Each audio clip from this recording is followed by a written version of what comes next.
আপনারা কি জানেন পৃথিবীর লাঞ্চ কি রে কয়? যেমনি মানুষের লাঞ্চ আছে, পৃথিবীরও লাঞ্চ বলে একটা বস্তুরে কয়, এটারে কয় রেইন ফরেস্ট। কেয়ারের লাঞ্চ বলে কয় জানেন কি? কারণ আঙ্গ পৃথিবীতে যত কার্বন ডাইঅক্সাইড আছে তার বেশিরভাগ রেইন ফরেস্টেই অ্যাবজর্ব করে, তার জন্যে লাঞ্চ অফ দ্য পৃথিবী কয়।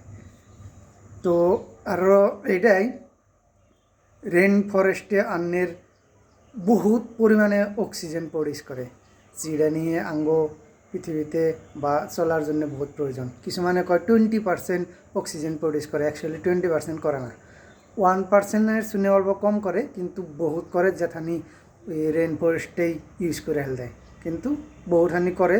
কিন্তু অক্সিজেন দেওয়ার শুনে কার্বন ডাইঅক্সাইড বেশি গ্রহণ করে পৃথিবীতে, তার জন্য লাঞ্চ অফ দ্য আর্থ বলে কয়।